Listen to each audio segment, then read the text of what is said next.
Bonjour, nous sommes avec Cécilia. Alors, on est où exactement ici, Cécilia? Bonjour. Ici, on est à la base. C'est le lieu de regroupement des ONG climat. Donc, on est plus d'une quinzaine d'organisations qui travaillent ici. Donc, on a on a des bureaux, des espaces de coworking, et ici aussi un lieu associatif. Ici, on est dans le bar de la base, qui est actuellement fermé à cause des mesures sanitaires qui s'appliquent à tous les bars de France. Mais c'est un lieu de regroupement des mobilisations climat où on organise des conférences, on organise des événements pour sensibiliser sur beaucoup de choses de justice climatique, de justice sociale, d'environnement, impliquer les gens, leur permettre de se mobiliser eux-mêmes et elles-mêmes de participer à des actions, à des manifestations et à tout type d'actions pour protéger le climat et l'environnement. Alors merci de nous recevoir à la base exceptionnellement. Il s'est passé quelque chose de très important ce matin puisque le tribunal a confirmé la condamnation de l'État français pour inaction climatique. Alors vous avez reçu le résultat du jugement. Qu'est-ce que vous en pensez ?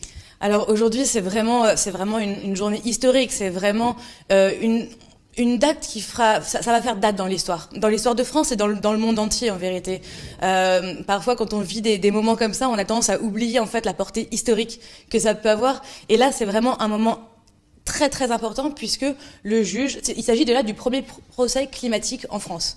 Donc déjà l'État a été jugé, on a demandé de reconnaître la responsabilité de l'État à agir contre le réchauffement climatique, et aujourd'hui le juge a reconnu la responsabilité de l'État en disant que l'État cause un préjudice écologique en n'agissant pas assez pour lutter contre le réchauffement climatique. C'est quelque chose de très fort et de très nouveau, puisque le préjudice écologique notamment n'avait été invoqué que dans le droit privé, comme ça avait été le cas avec Erika.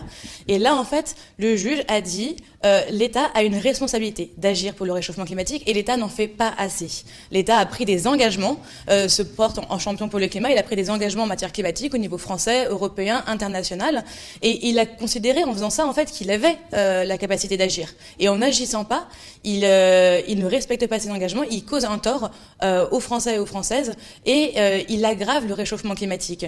Et donc là, le juge dit il faut cesser ça, il faut réparer ce préjudice.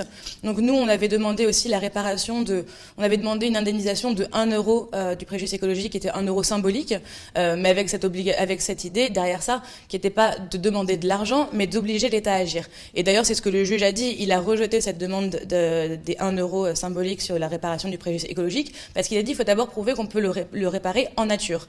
Et donc, c'est là aussi où le juge dit à l'État, on veut prouvez-nous que vous avez réparé le préjudice écologique. Et en fait, il dit si vous l'avez pas réparé, on va vous obliger à agir pour le réparer. Donc c'est pour ça que là, dans 2 mois, le juge a donné 2 mois aux différentes parties pour pouvoir échanger et pour pouvoir obliger l'État à prendre des mesures nécessaires pour faire cesser ce préjudice écologique, notamment sur les réductions des émissions de gaz à effet de serre. Alors on le voit, ça ouvre des possibilités énormes. C'est la confirmation que l'État français est dans l'inaction climatique, voire, comme vous le dites et comme le dit le juge, aggrave le réchauffement climatique. Cette victoire, elle vient d'où? Parce qu'on se souvient de la marche du siècle, on se souvient des centaines de milliers de Français partout en France qui avaient manifesté. Le dépôt de la plainte, on va rappeler ceux qui nous écoutent en direct et qui d'ailleurs qu'on salue, et n'hésitez pas à partager et à poser vos questions aussi, on y répondra. On va être ensemble une vingtaine de minutes pour apprécier ce moment historique ensemble. Est-ce que vous pouvez nous rappeler toute cette histoire? Comment vous êtes arrivé à cette victoire, cette première victoire? Alors déjà, si on remonte à l'origine, vraiment l'origine de l'affaire du siècle, en fait, ça a commencé en 2015. L'idée, elle est née en 2015 suite à la victoire d'Urgenda aux Pays-Bas, qui était un recours climatique contre l'inaction climatique du gouvernement néerlandais.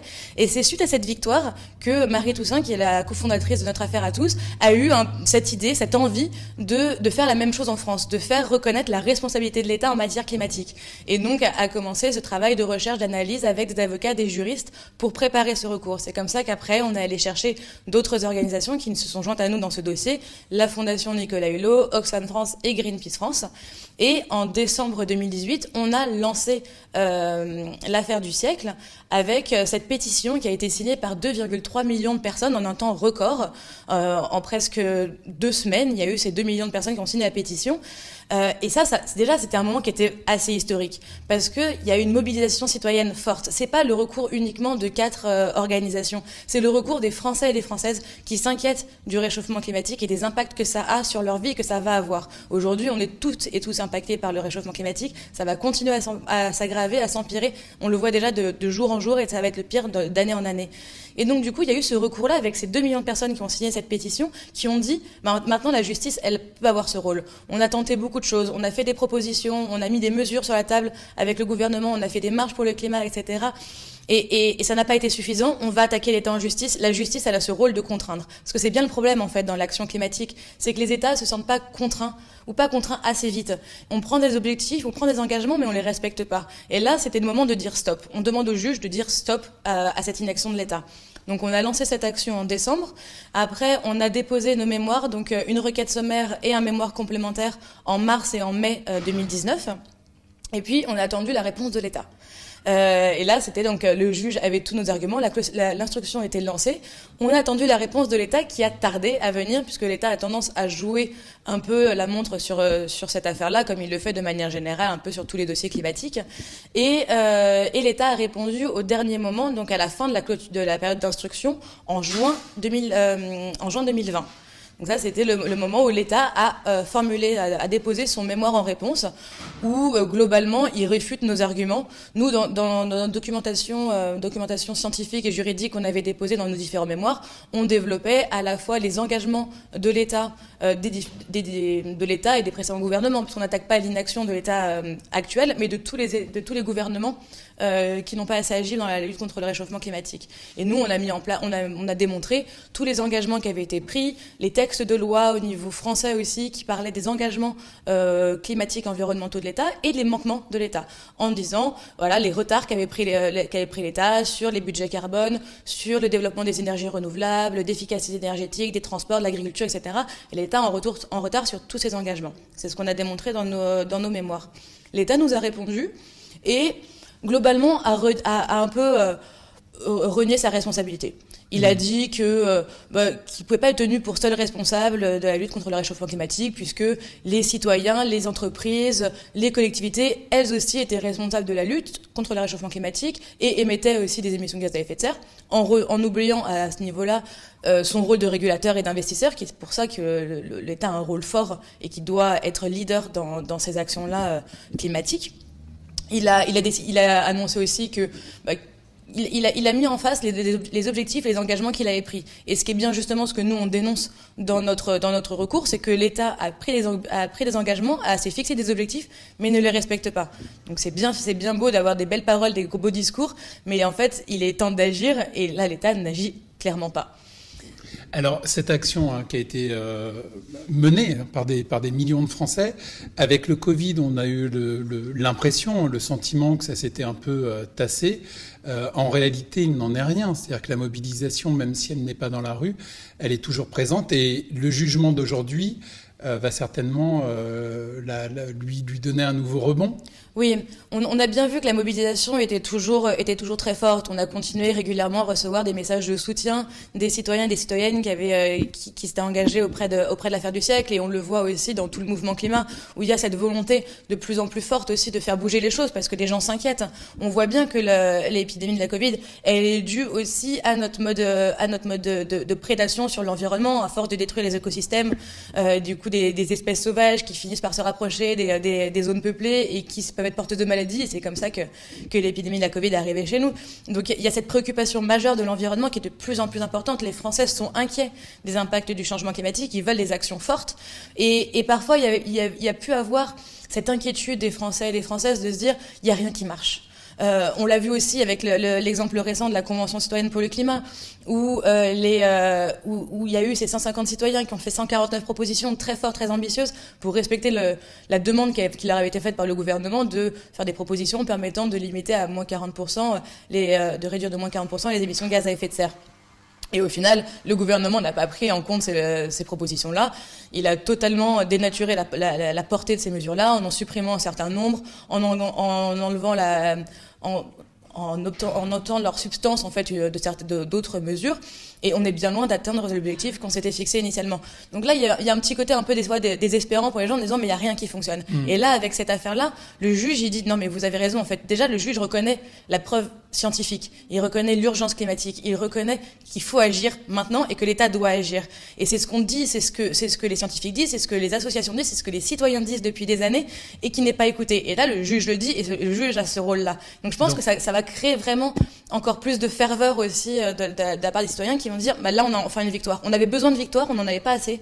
Là on a une première victoire symbolique, historique, qui est même plus que symbolique, qui est vraiment historique, qui va vraiment faire changer les choses pour les citoyens et les citoyennes qui vont pouvoir aussi faire valoir leurs préjudices écologiques dans d'autres actions en justice. Ça ouvre la voie à plein d'autres contentieux pour des associations aussi qui œuvrent pour la protection de l'environnement. C'est ce qu'a dit aussi le juge aujourd'hui en disant qu'on n'avait pas besoin d'être une association agréée de protection de l'environnement pour faire valoir son préjudice écologique, que toute association dont les statuts parlent de protection de l'environnement peuvent faire valoir ce préjudice écologique. Ça aussi, c'est très très important et ça ouvre la voie à un champ des possibles qui est assez important. Alors concrètement, c'est un levier juridique aussi sur lequel les citoyens vont pouvoir agir pour obtenir réparation du préjudice et une action de l'État sur la question climatique. Quels sont les grands domaines sur lesquels il faudrait que l'État intervienne très rapidement? Alors, il y a le premier objectif central qui est la réduction des émissions de gaz à effet de serre. Ça, c'est vraiment l'objectif principal sur lequel le juge s'est prononcé. Il y a d'autres... après, la question, c'est donc du coup... Alors, ça, sur cette question-là, concrètement, faire baisser les gaz à effet de serre, pour l'État français, ça veut dire quoi? En fait, ça veut dire prendre tout un tas de mesures qui permettent de réduire les émissions de gaz à effet de serre. Et c'est pour ça qu'on parle aussi d'objectifs sectoriels. Et que je disais, comme je le disais tout à l'heure, il y a ce besoin de développer les énergies renouvelables, de favoriser le transport en train et de réduire le transport aérien qui est très polluant. Toutes ces mesures-là, en fait, structurelles, l'agriculture, investir sur de l'agriculture durable, etc. Toutes ces mesures structurelles mises conjointement vont permettre de réduire les émissions de gaz à effet de serre. Et alors le deuxième point, donc premier point celui-ci, deuxième point d'action possible en levier juridique avec le jugement de ce matin pour que l'État intervienne concrètement dès maintenant contre le dérèglement climatique. Ça va vraiment être tout l'objectif du travail qu'on va fournir pendant ces 2 mois, puisque là le juge a donné 2 mois à l'État pour montrer s'il avait réparé le préjudice écologique. Nous on va faire des propositions justement pour expliquer ce que l'État peut mettre en place, ce que le juge peut ordonner à l'État de faire, comme les propositions de la Convention citoyenne pour le climat, qui sont des propositions justement qui permettent de réduire ces émissions de gaz à effet de serre. Donc déjà reprendre sans filtre les propositions de la Convention citoyenne pour le climat, ce sera déjà un pas important pour respecter les objectifs climatiques. Et encore, c'est important et pas suffisant puisque les mesures proposées par la Convention citoyenne pour le climat permettent de réduire de moins 40% les émissions de gaz à effet de serre. Or maintenant, on a rehaussé cet objectif à moins 55%. Ça montre à quel point il est important d'agir vite, d'arrêter l'artificialisation des sols, de développer dans les énergies renouvelables, d'améliorer l'efficacité énergétique des bâtiments qui peinent à venir. Pour l'instant, si on suit les objectifs, on est très très loin d'atteindre les objectifs. Il faut multiplier par 4 nos actions actuellement pour atteindre les objectifs qu'on s'est fixés. Donc en clair, ce que vous dites, c'est on reprend les objectifs qui ont été fixés et on les met en œuvre. C'est ça, on les met en œuvre concrètement. C'est bien le problème en fait. C'est arrêter de se fixer des objectifs si on n'est pas capable de les tenir. C'était pareil avec les budgets carbone en fait. La France s'était fixé un objectif de budget carbone puis l'a finalement rehaussé. Donc il faut non seulement se fixer des objectifs, mais c'est pas après se fixer un objectif qui n'est pas du tout ambitieux. C'est se fixer un objectif qui soit ambitieux, qui permette de limiter le réchauffement climatique et après mettre en place les mesures au niveau national qui permettent vraiment d'atteindre ces objectifs-là. Et ce que vous dites aujourd'hui à tous ceux qui font le même constat, on est des millions à faire ce constat-là, qu'il y a besoin d'agir très très rapidement, mais avec cette cet esprit un peu de fatalité, hein, de se dire malgré tout, ça continue à se détériorer et on a peu de prise. Ce que vous dites aujourd'hui, c'est que le jugement qui a été rendu ce matin est un point d'appui pour inverser les choses, et vous y croyez? Oui, c'est vrai que l'urgence climatique, elle est là, et chaque année de retard continue à amplifier les impacts du réchauffement climatique, et plus on tarde, plus c'est catastrophique. Et les conséquences sont catastrophiques en termes d'augmentation des températures, de catastrophes naturelles de plus en plus fortes, de plus en plus régulières, etc. On le voit avec les canicules, les inondations, etc. C'est déjà là, c'est déjà présent, c'est déjà tard. C'est vrai, c'est déjà tard, mais il n'est pas trop tard. On peut encore arranger les choses, on peut encore changer les choses, mais il faut agir dès maintenant. En fait, on n'a plus le temps d'attendre. Et c'est pour ça que la décision a été très attendue aujourd'hui et qu'elle peut vraiment contraindre l'État à agir. Et c'est vraiment ce qu'on attend. C'est pour ça qu'on attend aussi maintenant dans 2 mois. Aujourd'hui, c'était une décision forte et historique. La décision dans 2 mois le sera encore plus si le juge contraint vraiment l'État à agir et à prendre des mesures vraiment fortes, comme ça a été le cas notamment aux Pays-Bas. Alors, est-ce que les citoyens peuvent, dans ce laps de temps, durant ces 2 mois et au-delà, agir, et de quelle manière, selon vous? Il y a beaucoup de manières d'agir. En tout cas, ce qui est important, c'est de continuer à maintenir la pression sur l'État. On l'a bien vu quand on a lancé l'affaire du siècle et qu'il y a eu cette pétition avec les 2,3 millions de personnes. Ça a donné un poids énorme à cette action. C'était pas juste une action, comme je l'ai dit tout à l'heure, c'était pas juste une action de 4 associations. C'était des Français et des Françaises qui s'inquiètent et qui demandent à l'État d'agir. Et d'ailleurs, c'est comme ça, en fait, qu'est né le projet de la Convention citoyenne pour le climat. C'est qu'il y a eu l'affaire du siècle, il y a eu les manifestations des Gilets jaunes, il y a eu la marche du siècle peu de temps après, et là, après, avec l'initiative de Cyril Dion et d'autres, le gouvernement a décidé de mettre en place la Convention citoyenne pour le climat, parce qu'il a vu qu'il y avait une demande forte des citoyens. Donc, en continuant à être là, à être présent, à soutenir l'action, à signer la pétition toujours, puisqu'on a 2,3 millions de personnes, mais on pourrait atteindre les 3 millions et continuer à montrer que ces personnes qui ont soutenu l'affaire du siècle avant, il y en a encore plus qui la soutiennent maintenant et qui sont encore plus portées par cet espoir. Donc on peut encore faire beaucoup de choses. Bon, merci beaucoup pour tous ces éclairages. Merci d'avoir suivi ce live. N'hésitez pas à le partager. On reviendra. Là, on a fait un débriefing à chaud, on va dire, mais on va continuer à suivre durant ces 2 mois jusqu'au résultat final. Et ça aura certainement un gros impact. Comme vous le dites, c'est une décision historique qui a été prise aujourd'hui. Oui. Une décision historique et vraiment qui met du baume au cœur dans cette période qui est un peu morose, où on perd un peu espoir. Là, on se dit, il y a quelque chose de fort qui vient de se passer, et ça nous donne espoir pour continuer nos combats à toutes et à tous. Merci beaucoup. Merci. À bientôt.